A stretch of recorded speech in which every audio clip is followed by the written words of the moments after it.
அடிப்படையில் கண்டிப்பாக எந்த கட்சி இந்த தமிழகத்தை தொடர்ந்து ஆள வேண்டும் என்கின்ற ஒரு முடிவுக்கு தமிழ்நாடு இஸ்லாமிய கூட்டமைப்பு விரைவில் அறிவிப்பு வெளிவரும் என்பதை தெரிவித்துக் கொள்கிறோம்.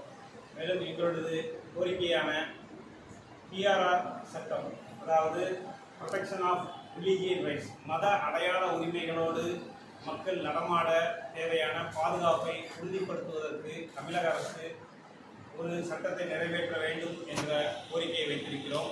மேலும் தமிழக அரசு உள்ளாட்சி மன்ற தேர்தல்கள், நகராட்சி, கிராமப்புற நகராட்சி தேர்தல்களில் இஸ்லாமியர்களுக்கான இடஒதுக்கீட்டை தமிழக அரசு ஒரு சட்டத்தின் மூலமாக நிறைவேற்ற முடியும் என்கின்ற கோரிக்கையையும் தமிழ்நாடு இஸ்லாமிய கூட்டமைப்பு தொடர்ந்து வலியுறுத்தி வருகிறது. அதனைத் தொடர்ந்து மூன்றாவது கோரிக்கையாக தமிழகத்தில் திமுக அரசு ஆட்சிக்கு வந்த பொழுது, அதாவது 2021 தங்களுடைய தேர்தல் வாக்குறுதியாகவே தமிழகத்தில் மேலவை அமைக்கப்படும் என்கின்ற ஒரு வாக்குறுதியை கொடுத்திருந்தது. அந்த வாக்குறுதியை மிக விரைவில் நிறைவேற்ற வேண்டும்.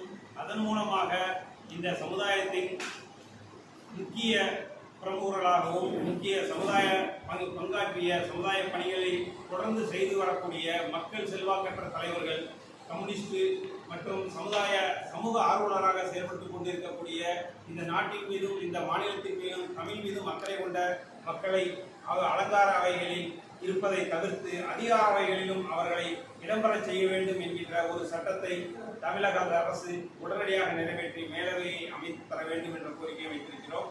இந்த கோரிக்கையின் வாயிலாகவும் அதேபோல இஸ்லாமியர்களுக்கான இடஒதுக்கீடான 7% இடஒதுக்கீட்டை உறுதிப்படுத்த வேண்டும், சிறைவாசிகள் விடுதலையை முழுமையாக 100% நிறைவேற்றப்பட வேண்டும் என்ற கோரிக்கையை வைத்திருக்கிறோம்.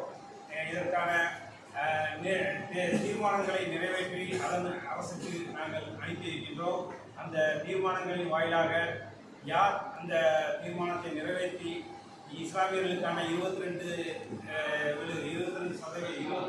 MLA-களையும் 5 MP-களுக்கு மேலான நிலையை உருவாக்குகிறார்களோ, அதற்கான முயற்சிகளில் ஈடுபடுகிறார்களோ, அந்த கட்சியை அந்த ஆட்சி தமிழகத்தில் தொடர்ந்து நிலைவர செய்ய வேண்டும் என்கின்ற முழுமையான எண்ணத்தோடு முழுமையான அறிக்கைகள் வெளிவரும் என்பதை தெரிவித்துக் கொள்கிறேன்.